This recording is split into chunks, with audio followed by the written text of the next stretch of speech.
And welcome back to another episode of Loss of Down, brought to you by Tabbies.com, the premier Delta 8 edible on the market, TABEASE.com. Make sure you use promo code football for 20% off that order as well as free shipping. We got a Wally and Steve episode today.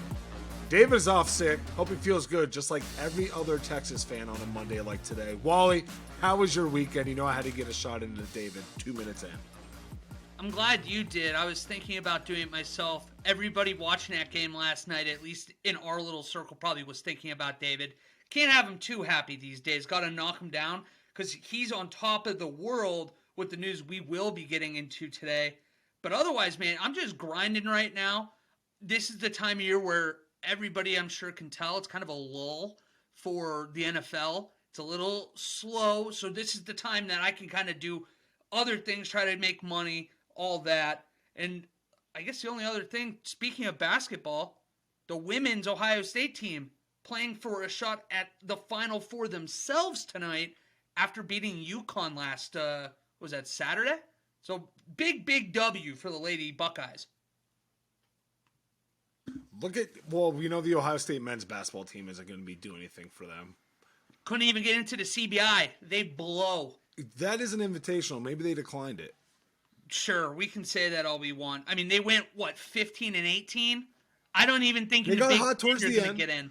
They did get hot towards the end. Maybe they're going to do something, but this weekend was filled with nothing but basketball. Sprinkling, you even have a little bit of the European qualifiers here for Euro 2024, so there's a lot of international soccer on. It was just a fun gambling weekend. I make fun of David for being a Texas fan, but Texas robbed me of potentially like $600-700 because I had them winning it all in my bracket. It was down to me and two other people. Lost them straight up. Lost them in a Miami plus 3.5 Texas money line parlay that I got at like plus 700. It was a rough way to end March Madness, or the March Madness Final Four weekend, Elite 8, Sweet 16 weekend. Jesus. You should have known, man. I mean, with the tornadoes and everything, with all the storms out there, you knew the Hurricanes were bound to go to the Final Four this year. And what a weird Final Four it is, too. FAU, Miami, San Diego State, and UConn. Yep. After last year, it was 4 Blue Bloods, or close to it. I think it was Villanova, Kansas, UNC, and who am I missing? Was it? Dude, I have the worst memory when it comes to college basketball. Like, the tournament's so big and we love it, but there's just so many teams that I totally forgot Kansas won it last year. Because I always pick them to choke, and they're like, well, what about last year? I was like, oh, well, that gives me more reason to pick them. Do you ever have a team that you kind of just fall in love with every year? Kansas, for whatever reason, is mine. I think I've picked them to win the national title probably 5 times in 15, 20 years, and I didn't pick them last year. Of course I did this year. It's my own fault. I had 3 1 seeds in the Final Four. I was a giant mush. So it's been a blast, but, I mean, I don't know much about it. And I'm pretty sure this was the first weekend where a number 1 seed was not in the Elite 8. Yes, first time ever. I mean, it's been bonkers. We had the 16-1 upset again. We had Princeton going into the Sweet 16. You got FAU not only second time in the tournament ever. Owls. That is a pitiful owl. Because when you're making that noise, it's a sad owl. Why is he sad? He's in the Final Four. We have to wait until Saturday for them to play now, so he's a little sad. Good thing you're light on your feet, because I don't know what other excuse would have worked in that. No, there's not a lot. I don't know what I would have told you. Well, we got plenty of NFL news before we do a little rapid fire for our free agency, but this is the story that hasn't fully developed yet, but we're getting a little piece of it that's doing the trick, giving us the fix. Lamar Jackson tweeting, essentially, let's just give it the synopsis here, that he has requested a trade from the Baltimore Ravens. This was on March 2nd. He was shouting out all of his fans there in Baltimore, Maryland, the whole state. But then he ends it, he's saying, the ultimate goal, I want to be able to play for a team that's going to help them get to a Super Bowl. And then I believe he ends it with saying, State of Maryland, I'll see you again soon. Washington Commander? Is he staying in Baltimore?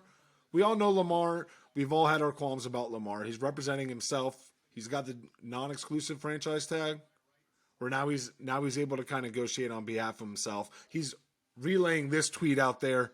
What is going? Oh, this was also minutes before John Harbaugh was addressing the media at the AFC coaches breakfast this morning.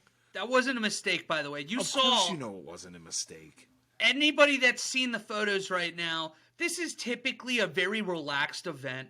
This is where the coaches more or less are just, they're hanging out for a little while. They have to deal with some questions, and then you get that really funny photo that you see every year. There's a GM photo, and then there's a coach's photo. This time, on the other side, John Harbaugh, he has 50, 60 people huddled right around him, and he's got to fend this off real quick. Yeah, he's known about it for a few weeks, but he doesn't want to be answering this, and he wants to still believe Lamar can come back. It just doesn't feel like that's going to happen. It feels like Lamar has decided, and has decided for a while, that the Ravens aren't going to give him what he wants, and he doesn't want to be in Baltimore anymore. No, him and the Ravens are still talking. Neglecting the fact that he was throwing this tweet out there, the media was a circus today, especially on NFL Network, with what's going on out there in Phoenix, I think, that it's popping off on the annual coaches meeting. This is all they talked about was the Lamar Jackson story and his Lamar Jackson tweet. It is bad. And I think he's anything but staying in Baltimore after this. I mean, how could you? You're not going to play on the franchise tag. You want to get more guaranteed money. You want a fat contract. You got to trade him away. And I know that you're a big advocate for the Indianapolis Colts landing him. I was just going to ask you, where do you think, if you had to pick at this very second where he plays next year, where are you going? I would think potentially Washington, with the way that their quarterback room is looking. Indy has the best draft capital that they can bring him. I don't know if Seattle would want to go and get him with signing Geno Smith. We can take him out. We all know what everyone's stance is on the Detroit Lions. Does Detroit really want to get Lamar Jackson behind center with the wide receiver room that they have put together over the past couple years? I don't think so. Also, Jared Goff hasn't really shown you anything of a regression. If anything, he has progressed his way up there. Progressed? There it is. Drilled it. He has progressed his way over the last season. Can he keep that up? I don't know. But I think that he has the pieces there to put up a more consistent offensive season. We know what they were like in the middle of the year. Why not Miami?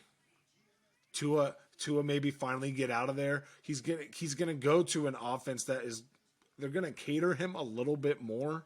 They're gonna have the same problems, except that they can actually get the ball down the field with Tua. Maybe they're gonna make an offense that makes him click there.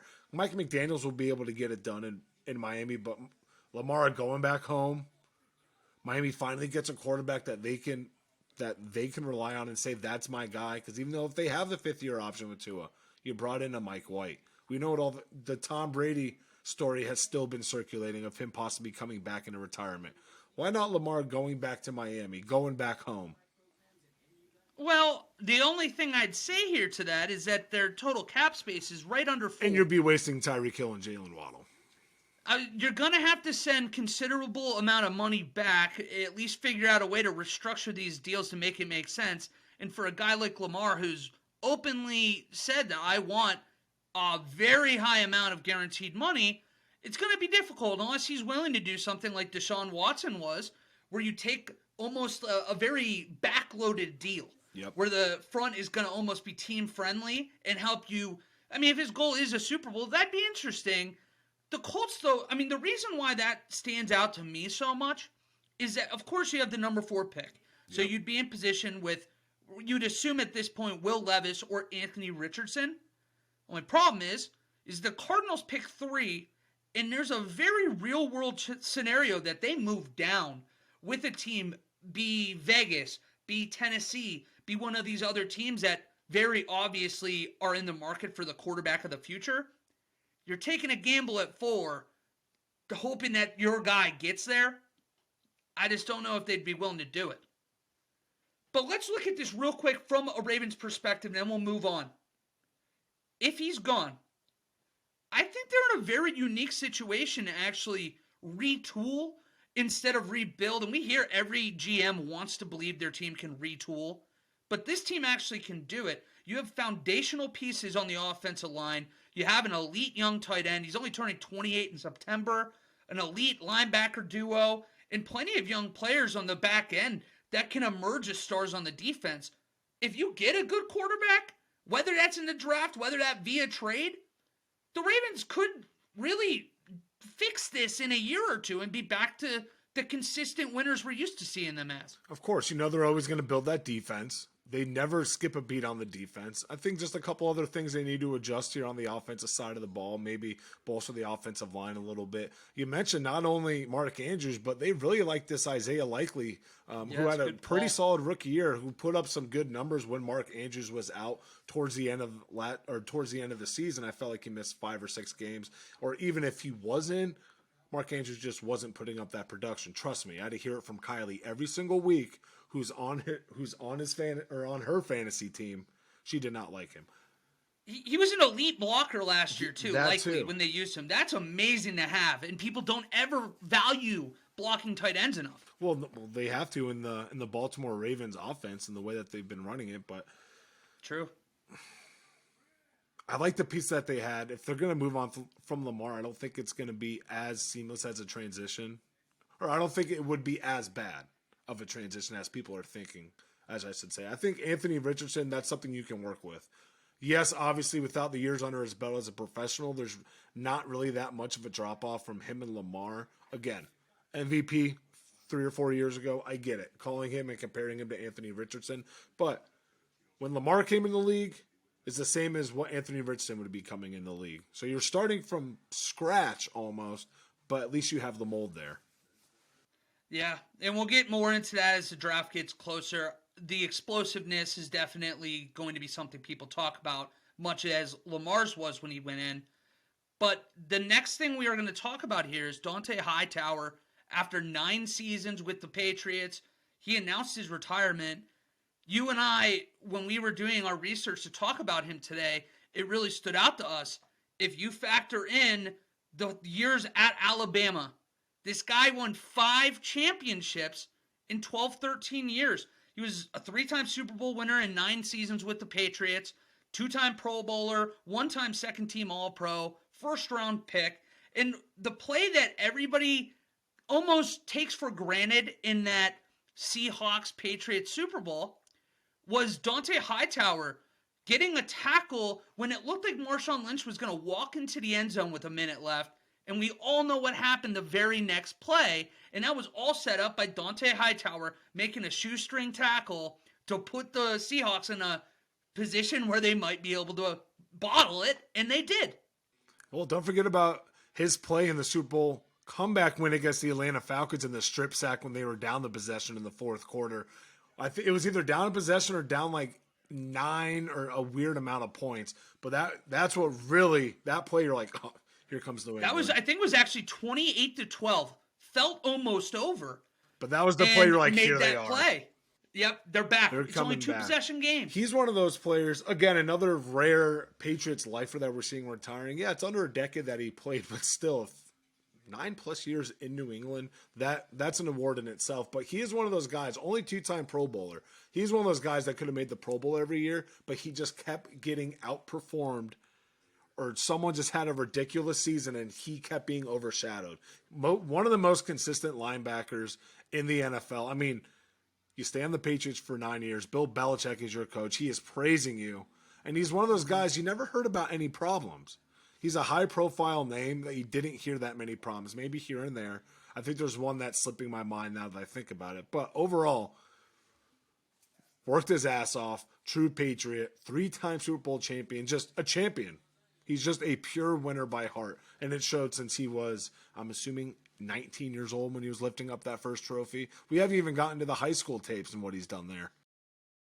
It's just amazing. He's a big game player in every sense of the word. Bill Belichick, to your point, raves about him. And if Bill Belichick is willing to rave about you, it says all you need to know about your football acumen. And he was phenomenal. You're going to see him, especially if you're a Patriots fan, in all of these celebrations the next 20, 30 years when they're looking back at all of these championships. And he's like the model face for the Hall of Very Good discussion, because he won't be a Hall of Famer, but he's a guy that in 20 years you and I are going to be talking about and being like, he was a key part of that second dynasty in the teens. Well, now, and then you play the position that's probably the most notarized position in the Patriots organization at linebacker. You got your Teddy Bruschi's, you got your Mike Vrabels. There's other big names that you're going to always, you can even throw Jared Mayo in there, right? I would kind of compare him and Jared Mayo. They're studs, maybe not going to get the recognition they deserve because of A, you're in Bill Belichick's system, B, all the people before you have to live up to that expectation. I think Jared Mayo did, I think Dante Hightower did. He's just not going to have the benefit of longevity versus the other two. To your point, like, we're not going to – the Hall of Very Good, it's because it's 9 years, right? Absolutely. It's a shame David's not here for this next one because he's Cleveland missing was a hell. This again. Is a DK episode, and he's not even here. It's 100%. We'll have to definitely – he'll tell us his thoughts on Lamar, whether we want him or not. But then Elijah Moore is a Cleveland Brown.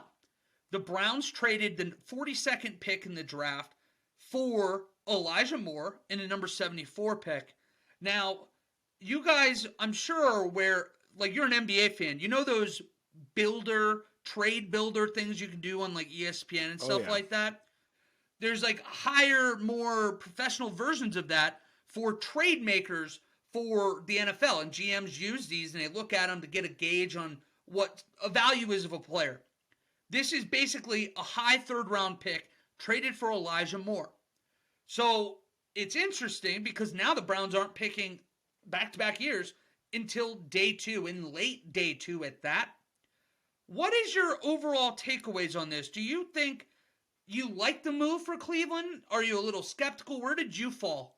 I like the move a lot. You're gonna put him into a wide receiver room with Amari Cooper. It's funny, no one really talked about his route running abilities until he was traded to Cleveland, and now everyone's talking about how they have 2 of the best route running receivers in the league. How would you know? The dude never got the ball in New York, and he was barely on the field, I felt like, for the first half of the season. If it was injuries, getting into it with Mike LaFleur, just overall not happy with the ball distribution for him. So I like the trade just because it's a low risk, high reward. Now, New York, I think it's great. You got a first round, you got at least a little bit of draft capital back for a first round pick. Maybe not great because you lost a little bit of value. Never really got anything out of there for him. But on the Cleveland side of it, absolutely. That's probably the number one position group from the outside looking in. You know David about his D tackles, but one of the position groups that the Browns needed to address to at least get some depth with. I like this a lot. You're going to pair him up with Amari. Like I said, you got DPJ that it's there, that each year he is in the rotation, feels like he's getting better. At the end of the day, you're getting another weapon for Deshaun Watson that's going to be able to stretch the field because he is fast. You know, those Ole Miss wide receivers do ball. I think this is going to be a really, really important year for Elijah Moore, and I think he's going to, I'm not saying over 1,000, but maybe like a 65 reception, 800, 900 yard season for him. Six touchdowns. Clip it, book it, locked. It will be. We're putting that out there, and I'm sure David will remind you too. But I guess I'm uneasy about the wide receiver room. So when this happened, when you look at it, there's a lot of decent, solid, good wide receivers here. But there's not like anything exceptional. It reminds me a lot of the 2016 Raiders receiver room, which ironically had Amari Cooper as wide receiver 1. He's kind of a low end on the wide receiver 1. And Michael Crabtree was kind of that high end wide receiver 2. It feels like Donovan Peoples-Jones can be a player similar to that. And with Elijah Moore, who has shown he can be a very special skill player in the slot. If Deshaun Watson plays at a level that we're more used to seeing him play, I think the Browns offense can all of a sudden be very, very fun. The only problem is that you need Deshaun Watson to be Deshaun Watson again. And we're going into next year with some question marks. It was a long enough period of time to end the season where you're just a little worried about the way he played if you're a Cleveland Brown fan. But the best part about the wide receiver room, after Amari Cooper's $24 million cap hit this year, dirt cheap. All of them. Yeah, I can't imagine that even all of them combined get to 3/4 of what they're owing Amari Cooper, the rest of that receiving room. Do you have it off the top of your head? Well, I know that you're got Elijah Moore and Donovan Peoples-Jones still on their rookie deals, and so you're looking at guys that are getting paid $2-3 million tops, and then you bring in Marquise Goodwin, who's going to be probably the fifth wide receiver after Anthony Schwartz gets kicked to the can. Because David Bell's there as well, another rookie deal wide receiver. So there's gonna probably be 5-6 million for 4 wide receivers after Amari. So this is the time to do it. The Browns structured it. If they're going to win, this is the time frame that they need to. Foster Moreau. This is obviously awful news, but I actually came out feeling very encouraged, and I'm going to be a little happier about talking about this than perhaps most people will. But he discovered that he had cancer this last week while taking a physical with the New Orleans Saints. This is gut-wrenching. Anytime you hear the cancer word, it's really scary. But the fact that he was able to find this, for the sounds of it, early because of this physical that he would not have taken had he still been under contract with the Raiders. So in a very weird way, just like John Mechie the third last year with Houston, he finds out early through football, and it could be a saving grace. It could save his life. So yeah, it sucks that we're not going to see Foster Moreau play football possibly ever again. But it's fantastic that we caught it early enough that hopefully he can fight this. And it sounds like he's willing and ready to give it everything he has to beat this. Yeah, thing. You're right. It is awesome that they were able to find this early where he's able to kind of, live life and attack this, the way that he should. The thing is, being a free agent, I really hope the NFL has taken the initiative to kind of step in here and treat him as his own. Not technically on an NFL team. Now, we played for your Vegas Raiders last year. Like you said, he was going through the Saints, and that's how he found it out through his physical. I hope that the NFL really kind of steps in here, takes care of everything medical wise, at the hospital, chemotherapy, all that, really to kind of put in one of their brothers underneath their arms here, because that's what it's all about, right? If you're playing, if you're not, you got to make sure that you're taking care of your own. I think this year really proved that with a couple one-off situations that had occurred. Obviously, we know about the Damar Hamlin. So, I really hope that they do something here positively that's going to be able to kind of get him out of this. And like you said, I hope he is able to play football again. He is young. He just got done with his rookie contract with Vegas. Yes, this was his 4th year with the Raiders, and I'm so happy you brought up Damar Hamlin just because a lot of people were almost surprised that the NFL paid for everything, and it was very smart for them to do, not only because it was the right thing to do, but from a PR perspective, it was really smart. These are the players, when the three of us were talking about how we were being a little cynical and not believing the NFL actually cares and it's a PR move more than... This is where we find out. Because Foster Moreau is the kind of player that the average fan probably doesn't even know who he was until this happened. Pay him, make sure he's secure, make sure he's in a good position, and then maybe we can start building some trust with the NFL. It sucks too. He's young. I really, really, really am hoping that he comes back, because he was either going to go to Derek Carr's New Orleans Saints and get to play with him, or it sounds like he was going to go up to tight end Robin Hood, Joe Burrow in Cincinnati, and I just want him to get paid. So I hope that he gets healthy. I hope that he just misses 1 year, and I hope he gets paid, man, because that's what it's about. Well, I know you'll be keeping a close eye, fellow Vegas, but we will be keeping a close eye here over the next few months, and hopefully around this time next year, a little bit earlier, we'll be able to, I want to say reinstated, but he's be making the steps back on in between those white lines and playing some ball. Someone else staying in the white lines in their home team. Tackle Lane Johnson gets a 1-year, $30 million guaranteed contract extension to stay with Philadelphia. A lot of his combine tape has been showing up here since the combine was the last couple weeks. Go check that out. But one of the best tackles, one of the most talked about tackles in the league, just because he isn't getting these ridiculous contracts like a Bakhtiari, Trent Williams, Laramie Tunsil's been getting over the last couple years. But he gets a fat contract representing for the tackles. Amazing move by the Eagles. Oh, it's a home run for both sides. I was in love when I saw this, and might feel like a lot of money because, to your point, Lane Johnson doesn't seem to get the respect that he probably deserves. But he was a guy for PFF grades, mind you. He was the number 2 overall pass blocking tackle and the number 5 tackle overall this last season. So, given the interior offensive line being a very strong run blocking trio, it's a match made in heaven. And the Eagles have to be some kind of fired up because they have just walked the line so perfectly with literally the offensive line. It's perfect. All 5 of these positions, you're losing guys in free agency, and you still have guys that can come in and replace them too. I'd be so excited if you're one of these guys like Zach Youssef, these Eagle fans that we know, because it feels like it's starting to trend into the direction that this is going to be mostly the same team that we saw last year back. And that's where it gets into, I mean, there's probably 3 or 4 teams in the NFC that can go to the Super Bowl, and the Eagles are without a doubt one of the top 2 or 3. And we're always talking about what their draft capital is looking like based off the Saints trade. What first round, what top 13 talent are they going to add to that roster too? On top of that, it's a great point. And this is the beautiful thing about the way they structured this deal. His cap hit is between 22 and 25 million the next 3 years. So it's not even like he's getting this ridiculous money. It's team friendly. It's player friendly. These are the deals that everybody can stand around and applaud. Heck of a last couple weeks for the offensive linemen or Philadelphia Eagles fans with Kelsey coming back. Then you're going to have Lane Johnson here. Let's get on to our rapid fire segment. I'm going to list through a couple of the free agents that signed here over the weekend.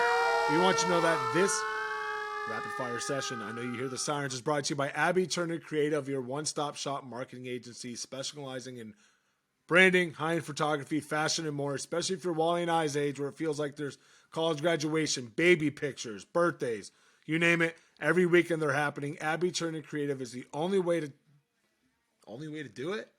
Only way to go. Check out for yourself at Abby Turner Photo. That's Abby, Abbey. Or on her Instagram, Sawdown and Sapphire. Again, AbbyTurnerPhoto.com. Also, shout out to Abby. Celebrated her 1-year anniversary of being cancer-free down there in Florida. It looked amazing. So give a shout out to her. Talking about the C word being the cancer word, and she kicked its ass just like Foster Moreau is going to kick its ass.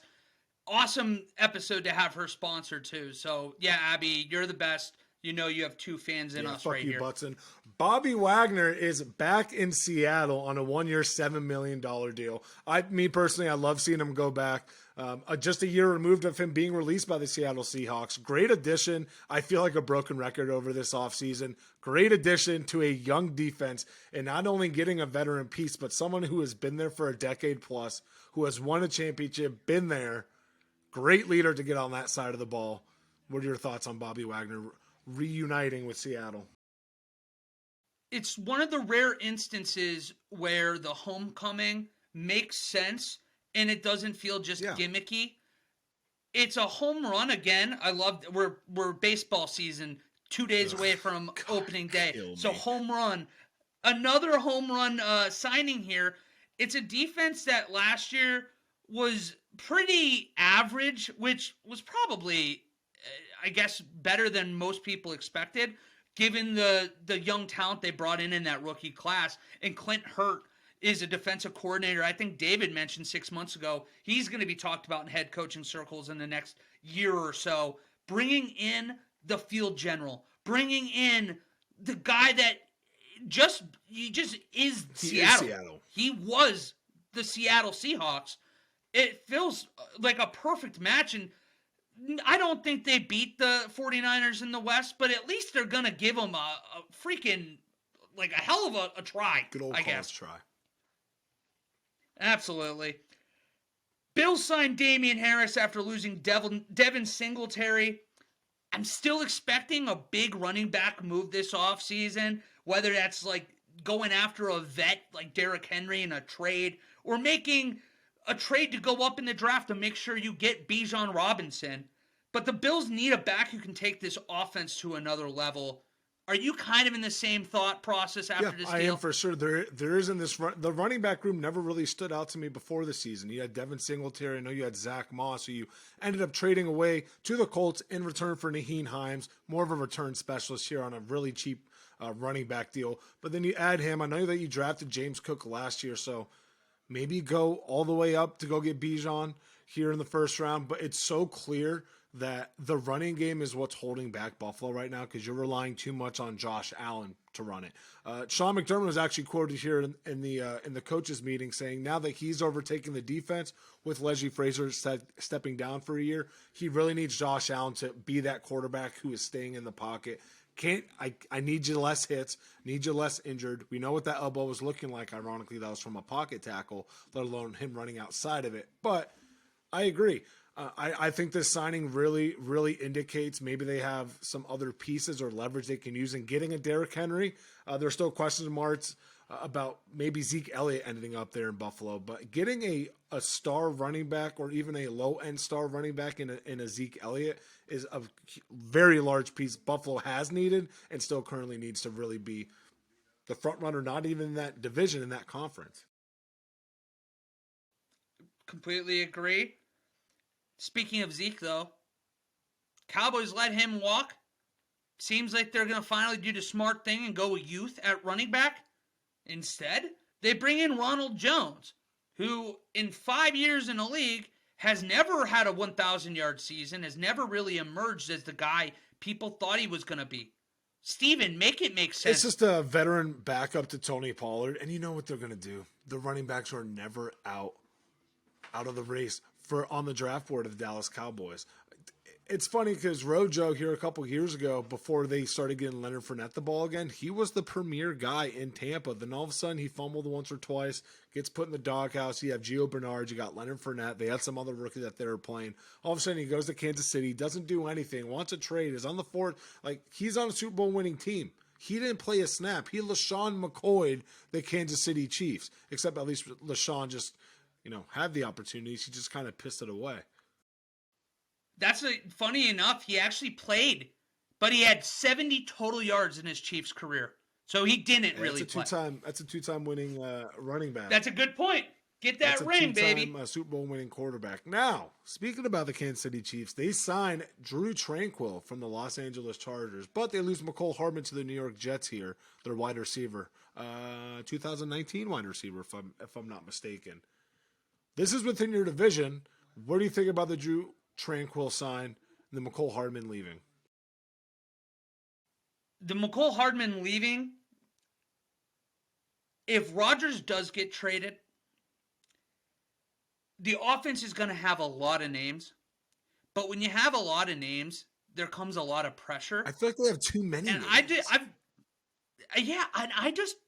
don't get the hype right now that a lot of people do. I love the defense, but until maybe it was the thumb. But I'm worried about Rodgers in a new offense until I see it.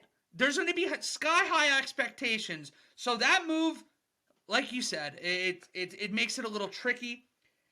Drew Tranquill, though, yeah.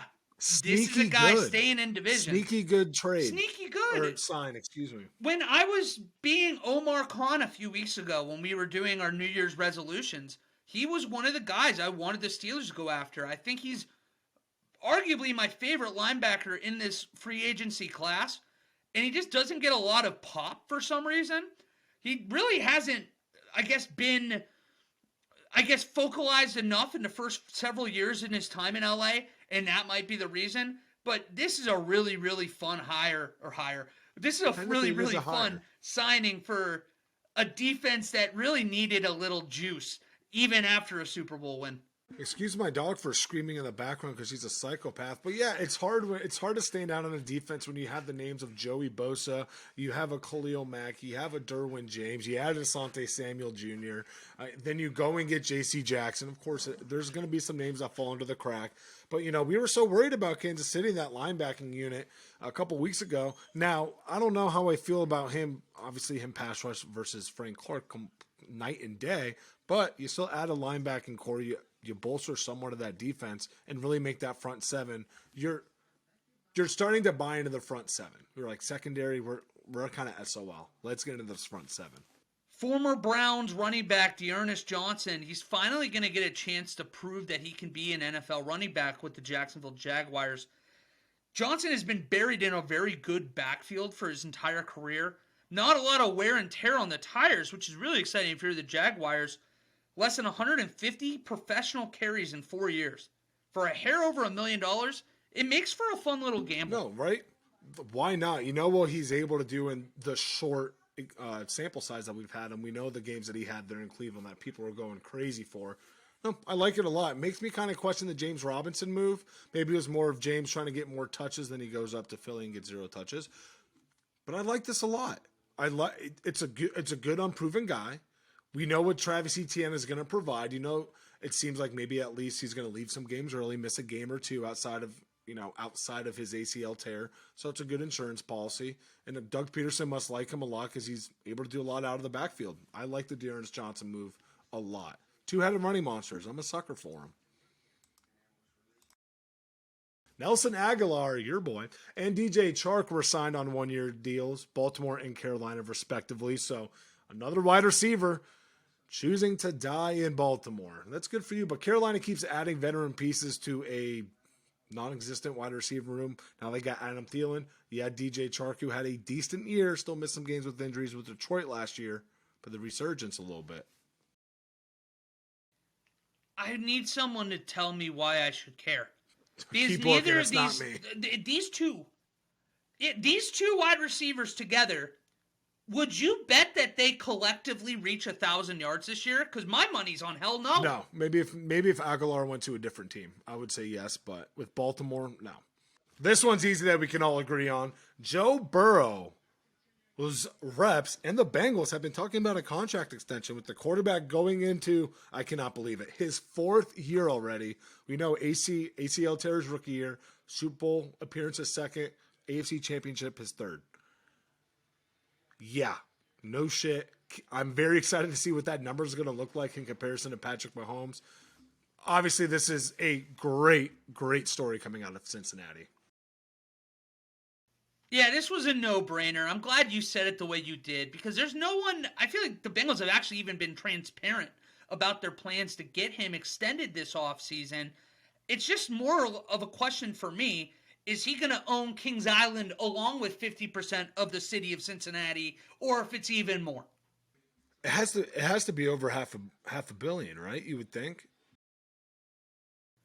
That's where it's going to be interesting. Do you take the I want guaranteed money approach, or you take the Patrick Mahomes deal? The way his play is, I would take an incentive-laden contract because I believe in myself if I'm Joe Burrow that I am going to win with this team. I'm going to win Super Bowls with a plural S on it.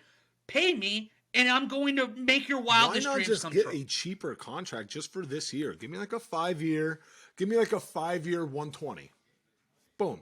It's super cheap. Hey. We could re-sign my guys, but I am going to borderline hold you hostage for that next one, especially if I get a Super Bowl or 2 under there. I'm going to want a fat contract, but as of right now, we've got to ride this wave because we are extremely competitive.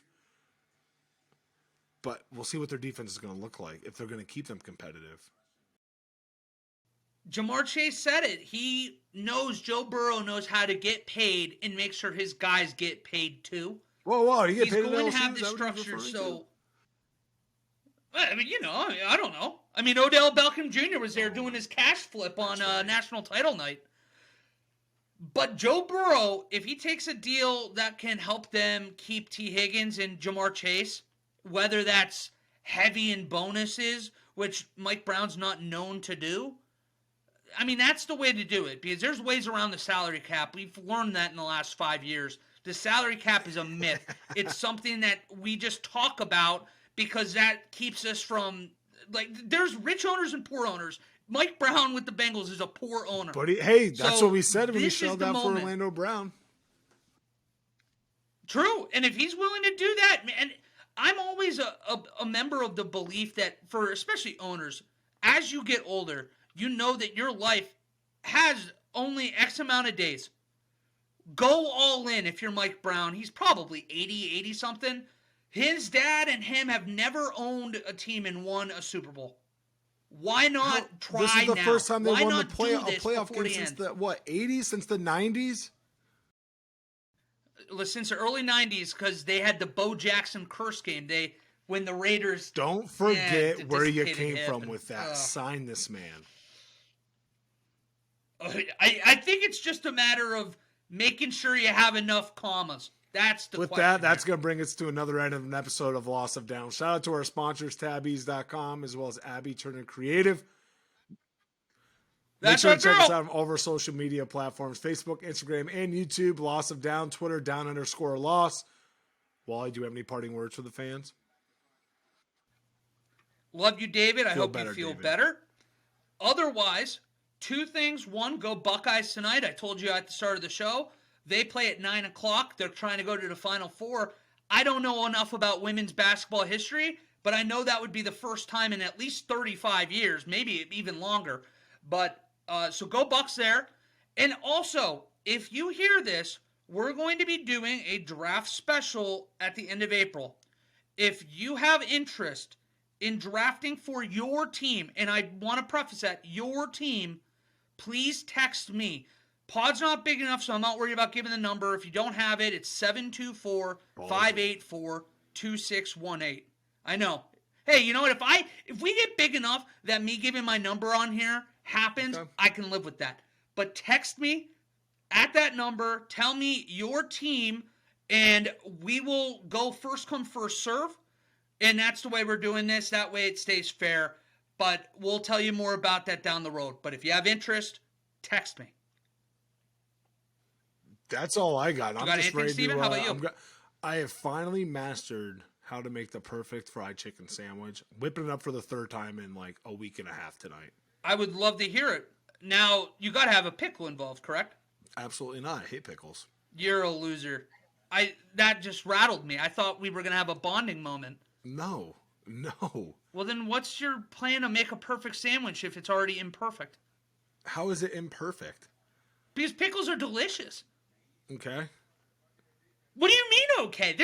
Anyways, so you go pickle, you throw lettuce. Hell, you can get a little crazy. Throw a little strand of raw red onion on there if you want. I'm just saying live a little. No, see, you just got to whip it up. Obviously, you kind of butterfly the chicken breast a little bit, right? You get a little salt, pepper, some paprika, a little bit of chili powder. I'm with you so far. Yep, you got to oil it up. You got to mix it in there. Now you got to roll out some cornflakes. That's what's going to be your... the crunch. That's what's going to be the crunch. Underrated, too. You throw that on there. Come out, put a little Asian zing sauce. Oh, I actually am all about that. On the bun, Chick-fil-A sauce. With both? You do both? That's interesting. It was phenomenal. You're going to make one for me when I come down. That's a requirement. You have to make one for me. I got you. You know, I'm trying to Chef Boyardee Steve it up all the time. I got my wings down. I'm a big chicken guy. I got the wings down, got the fried chicken. I can make it mean big ziti. So we got Chef Boy Steve over here, and we got Chef Fat Boy Wally. Steve. Yeah. Well, yeah, I like that. Yeah, exactly. So next time I'll whip it up. I'll Gordon Ramsay it. Do Salt Bay. I'm ready for you. Fuck that, dude. Yeah, as soon as he started trying to grab the World Cup, that got uncomfortable. I was like, I'm out on this guy. Like you're literally not allowed to touch that. It's like outside of the players and whoever's representing Argentina. Like you're not allowed to touch. It's weird. Yeah, there's certain trophies you don't touch. Like the Stanley Cup's the same thing. You're not supposed to touch that thing unless you've won it. But I know, just like in FIFA, there's going to be people break it. It's just I don't want it to be Salt Bay. Yeah, it made me hate him. That's for sure. And you can just tell how awkward everyone is. It's like, dude, get the hell out of here. Well, we love you guys. We will see you probably next Monday if the Lamar trade happens or Aaron Rodgers trade happens. At least get a video out. Yeah, we'll get something out, but probably wait and see us next Monday night. Till next time. Happy trails.